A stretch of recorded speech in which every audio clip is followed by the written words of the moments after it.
ಕ್ವಾಂದೇನಹಳ್ಳಿ ಮತ್ತು ಅಜ್ಜಪ್ಪನಹಳ್ಳಿ ಗ್ರಾಮಸ್ಥರಿಗೆ ನನ್ನ ನಮಸ್ಕಾರಗಳು. ಅನಾದಿ ಕಾಲದಿಂದಲೂ ಬೆಳೆಯಲ್ಪಟ್ಟಿರುವಂತಹ ರಾಗಿ ನಾನು. ನನ್ನನ್ನು ಮುದ್ದೆ ಮಾಡಿ ತಿಂದಿರುವುದೂ ಉಂಟು, ಅಂಬಲಿ ಮಾಡಿ ಕುಡಿದಿರುವುದೂ ಉಂಟು. ರಾಮಧಾನ್ಯವಾಗಿ ರೋಗಿಗೂ ಭೋಗಿಗೂ ಸರ್ವರಿಗೂ ಆಗಿರುವಂತಹ ರಾಗಿ ನಾನು. ಇಷ್ಟೆಲ್ಲ ಆಗಿರುವಂತಹ ನಾನು ನಿಮ್ಮ ಊರಿನ ಒಂದು ಪ್ರಮುಖ ಬೆಳೆಯೇ ಸರಿ. ಸಾಧಾರಣವಾದಂತಹ ತಾಪಮಾನ ಹಾಗೂ ಸಾಧಾರಣವಾದಂತಹ ಮಳೆಗೆ ಚೆನ್ನಾಗಿ ಬೆಳೆಯುವಂತಹ ನಾನು ಸುಮಾರು 100 ರಿಂದ 120 ದಿನಗಳಲ್ಲಿ ಕೊಯ್ಲಿಗೆ ಬರುತ್ತೇನೆ. ಕೆಂಪು ಮಣ್ಣಿನ ಕಡೆ ಹೆಚ್ಚು ಒಲವನ್ನ ಹೊಂದಿರತಕ್ಕಂತಹ ನಾನು ಬರಗಾಲವನ್ನು ಸಹ ಒಂದು ಮಟ್ಟಿಗೆ ತಡೆದುಕೊಳ್ಳಬಲ್ಲೆನು. ಆದ್ರೆ ಮಳೆ ಅತಿಯಾಗಿ ಬಂತು ಅಂತಂದ್ರೆ ನನ್ನ ಜೀವನ ಮುಗ್ದೇ ಹೋಯ್ತು. ನಂದೇ ಕತೆ ಎಷ್ಟು ಅಂತ ಕೇಳ್ತೀರಾ? ನನ್ನ ಸ್ನೇಹಿತೆ ತೊಗರಿ ಕತೆನೂ ಸ್ವಲ್ಪ ಕೇಳ್ರಲ್ಲ.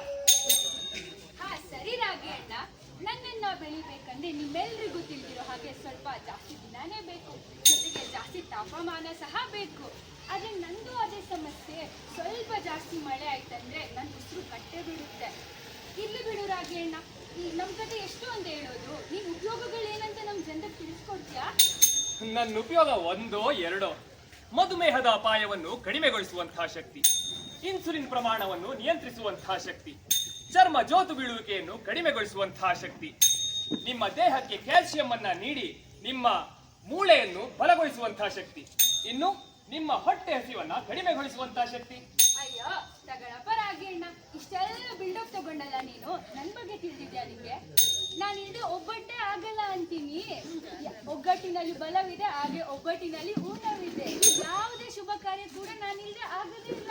ಇನ್ನೊಂದೊಂದ್ಸಲ ಅಂತ ತರಕಾರಿ ಇಲ್ದೆ ಹೋದ್ರೆ ನಾನೇ ಬೇಳೆ ಸಾರು ಕೂಡ ಆಗ್ಬಿಡ್ತೀನಿ. ಹೆಚ್ಚು ಪ್ರೋಟೀನ್ ಹೊಂದಿರುವ ನಾನು ನಿಮ್ಮೆಲ್ಲರೂ ಆರೋಗ್ಯ ಸಹ ಕಾಪಾಡ್ತೀನಿ. ಇಷ್ಟೆಲ್ಲ ಉಪಯೋಗ ಹೊಂದಿರುವಂತಹ ನಮಗೆ ನಿನ್ನ ಮಡಿಲಿನಲ್ಲಿ ಸ್ಥಾನ ನೀಡುವೆಯಾ ಭೂಮಿ ತಾಯೇ? ಸಿರಿಧಾನ್ಯಗಳಲ್ಲಿ ಶ್ರೇಷ್ಠವಾದ ನಿಮ್ಮನ್ನು ಬೆಳೆಸುವುದು ನನಗೂ ಇಷ್ಟ. ನಿಮಗೆ ಪೂರಕವಾದ ವಾತಾವರಣವಿಲ್ಲದೆ ನೀವು ರೈತರಿಗೆ ಒಳ್ಳೆಯ ಇಳುವರಿ ನೀಡಲು ಸಾಧ್ಯವೇ ಇಲ್ಲ. ನಿಮಗೆ ಬೇಕಾದ ತೇವಾಂಶ ಪೋಷಕಾಂಶ ನನ್ನಲ್ಲಿದೆ, ಹಾಗೂ ನಿಮ್ಮ ವಿರೋಧಿಗಳಾದ ಕ್ರಿಮಿಕೀಟ ಬ್ಯಾಕ್ಟೀರಿಯಾ ಶಿಲೀಂಧ್ರಗಳು ಕೂಡ ನನ್ನಲ್ಲಿವೆ.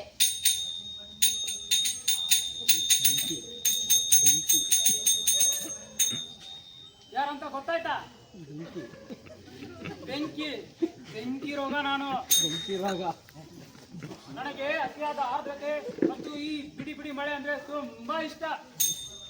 ನಾನೊಂದ್ಸಲ ಬಂದ್ಬಿಟ್ರೆ ರಾಗಿ ನಿನ್ನ ಗತಿ ಅದೋ ಗತಿ.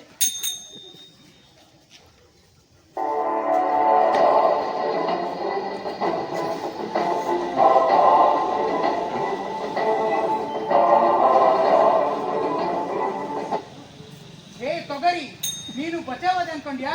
ಅದು ಸಾಧ್ಯನೇ ಇಲ್ಲ. ನಿನ್ನಲ್ಲೇ ಸೊರಗಿರೋ ಸೊರಗು ರೋಗ ನಾನು. ಅತಿಯಾದ ಮಳೆ ತಾಪಮಾನ ಬಂದರೆ ನಿಂದು ರಾಗಿದೇ ಗತಿ. ಇವುಗಳ ಮಧ್ಯೆ ನೀವು ಹೋರಾಡಲು ಸಾಧ್ಯವೇ? ಇಲ್ಲವೇ ಇಲ್ಲ. ಇದಕ್ಕೊಂದೇ ಪರಿಹಾರ, ಅದು ಬೀಜೋಪಚಾರ. ಹೌದು, ಬೀಜೋಪಚಾರ. ಹೌದಾ? ಏನು ಈ ಬೀಜೋಪಚಾರ? ಅಗೋರಾಗಿ, ನಾನು ನಿನ್ನ ಆಪ್ತರಕ್ಷಕ ಬಾವಿಸ್ಟಿನ್ ಎಂಬ ರಾಸಾಯನಿಕ. ಒಮ್ಮೆ ನನ್ನನ್ನು ನಿನ್ನ ಜೊತೆಗೆ ಬೆರೆಸಿ ಮಣ್ಣಿನಲ್ಲಿ ಹಾಕಿದರೆ ನಿನ್ನನ್ನು ತಡೆಯುವವರು ಯಾರೂ ಇಲ್ಲ. ಹೇ ತೊಗರಿ, ಕ್ಯಾಪ್ಟನ್ ಎಂಬ ರಾಸಾಯನಿಕವಾಗಿರೋ ನಾನು ನಿನ್ನೊಡನೆ ಸೇರಿದರೆ ಯಾವ ಶಿಲೀಂಧ್ರವೂ ನಿನ್ನನ್ನು ಏನೂ ಮಾಡಲಾಗದು. ಆಗ ನೀನೇ ಆಗುವೆ ಹೊಲದೊಡೆಯ. ನಾನು ರೈಸೋಬಿಯಂ, ನಾನು ಅಜೋಸ್ಪೆರಿಲಮ್, ನಾನು ಟ್ರೈಕೋಡರ್ಮಾ. ನಾವು ಜೈವಿಕ ಗೊಬ್ಬರಗಳು, ನಾವು ಪರಿಸರ ಸ್ನೇಹಿ ಹಾಗೂ ಮಾಲಿನ್ಯ ರಹಿತ ಗೊಬ್ಬರಗಳು. ನಮ್ಮನ್ನು ಬಳಸಿದರೆ ನಿಮಗೆ ಲಾಭ ಖಂಡಿತ. ಈ ಭೂತಗಳಿಂದ ನಮಗೆ ಮುಕ್ತಿ ಸಿಗಬೇಕಂದ್ರೆ ಬೀಜೋಪಚಾರ ಮಾಡೋದೇ ಒಳಿತು. ಒಮ್ಮೆ ತೋರುವಿರ ನಿಮ್ಮ ಸಾಮರ್ಥ್ಯವನ್ನ?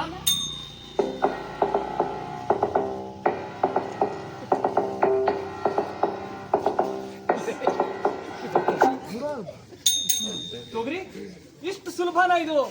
ಹಾಗಿದ್ರೆ ಇವರಿಬ್ರಲ್ಲಿ ಬೆಸ್ಟ್ ಯಾರು? ತೊಗರಿ, ನನ್ನನ್ನು ಬಳಸಿದರೆ ನಿನ್ನ ಇಳುವರಿ ಏರಿಕೆಯಾಗುವುದರಲ್ಲಿ ಯಾವುದೇ ಅನುಮಾನವಿಲ್ಲ.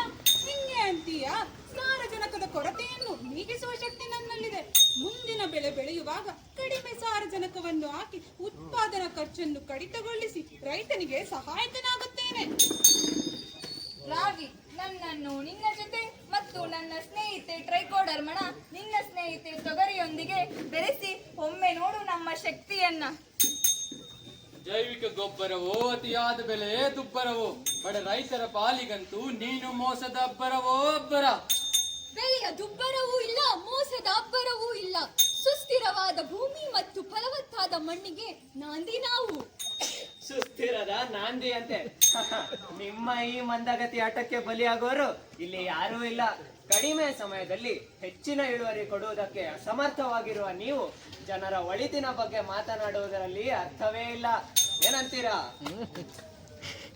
ಮಂದಗತಿ ಎಂಬುದು ನಿಜವಾದರೂ ಸಹ ಮಣ್ಣಿನ ಆರೋಗ್ಯ ಕಾಪಾಡುವ ನನ್ನ ಶಕ್ತಿ ಮತ್ತು ಸಾಮರ್ಥ್ಯದ ಬಗ್ಗೆ ನಮ್ಮೂರಿನ ಜನತೆಗೆ ತಿಳಿದೇ ಇದೆ. ನೀವು ಇಷ್ಟು ಹೇಳಿದರೂ ಸಹ ಜನ ನಮ್ಮನ್ನೇ ಬಳಸುವರು. ಜನರು ಏನಂತೀರಾ? ನಿಲ್ಲಿಸಿ ನಿಮ್ಮ ವಾಗ್ವಾದವನ್ನು. ನನ್ನ ಮಡಿಲಿನಲ್ಲಿ ಮೊಳಕೆ ಒಡೆದು ರೈತರಿಗೆ ಒಳ್ಳೆ ಇಳುವರಿ ನೀಡಲು ಅದಕ್ಕೆ ಬೀಜೋಪಚಾರವೇ ಅತ್ಯಗತ್ಯ. ಹೇಗೆ ಈಗ ತಾನೇ ಹುಟ್ಟಿರುವ ಮಗುವಿಗೆ ತಾಯಿ ಎದೆಹಾಲು ಜೊತೆಗೆ ಎಲ್ಲ ಪೋಷಕಾಂಶ ನೀಡುತ್ತಾಳೆಯೋ ಹಾಗೆ ರಾಸಾಯನಿಕ ಗೊಬ್ಬರ ಜೊತೆಗೆ ಜೈವಿಕ ಗೊಬ್ಬರದೊಂದಿಗೆ ಬೀಜೋಪಚಾರ ಮಾಡುವುದೇ ಸರಿಯಾದ ಕ್ರಮ. ಏನಂತೀಯ ರಾಗಿ? ಇಷ್ಟೆಲ್ಲ ಉಪಯೋಗ ಇದೆ ಅಂತಂದ್ರೆ ನಾವು ಬೀಜೋಪಚಾರ ಮಾಡೋದೇ ಒಳಿತು. ಬೀಜೋಪಚಾರ ಮಾಡೋಣ, ಇಳುವರಿಯನ್ನು ಹೆಚ್ಚಿಸೋಣ.